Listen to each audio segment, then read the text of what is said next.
May bago ng kampiyon ang Pilipinas pagdating sa Mobile Legends Bang Bang.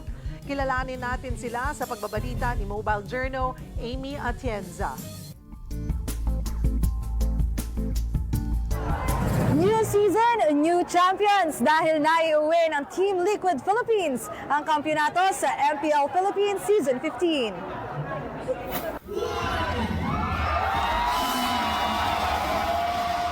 Sa bakbakang Best of 7 series na naigan Team Liquid kontra sa defending MPL Philippines champions na Onyx Philippines. Kinuha ng Team Liquid ang first match pero agad namang bumawi ang Onyx with a 2-1 advantage. Entering Game 5, muling nakuha ng Liquid ang kalamangan with a 3-2 score.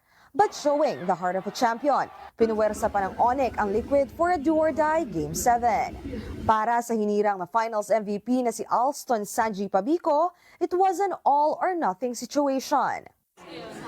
Hindi ko alam kung ano feeling ko kasi first time po namin mag-Game 7 and basta nasa isipan ko lang po ng Game 7, do-or-die moments na lang po talaga and yun lang po. Special din ang kampyonatong ito para kay Team Liquid head coach Rodel R.C. Cruz. Pangako niya kasi na ibabahagi ang panalo sa mga naapektuhan ng 7 magnitude earthquake sa Myanmar noong Marso. Yun sa ERG ko na Falcon Esports, meron po silang charity.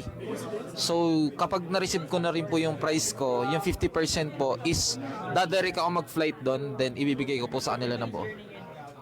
Para naman kay Onyx Philippines team captain Super Prince Ramirez, the series was a learning experience, lalo para sa papalapit na Esports World Cup, kung saan ibabandera ng Team Liquid at Onyx ang Pilipinas para sa Mobile Legends Bang Bang. Madami sila nilabas na bagong hero, bagong pattern ng hero, tas rotation versus sa amin. And yung mga mistakes namin yan. Mobile journalist Amy Atienza po, hatid ang muka ng balita.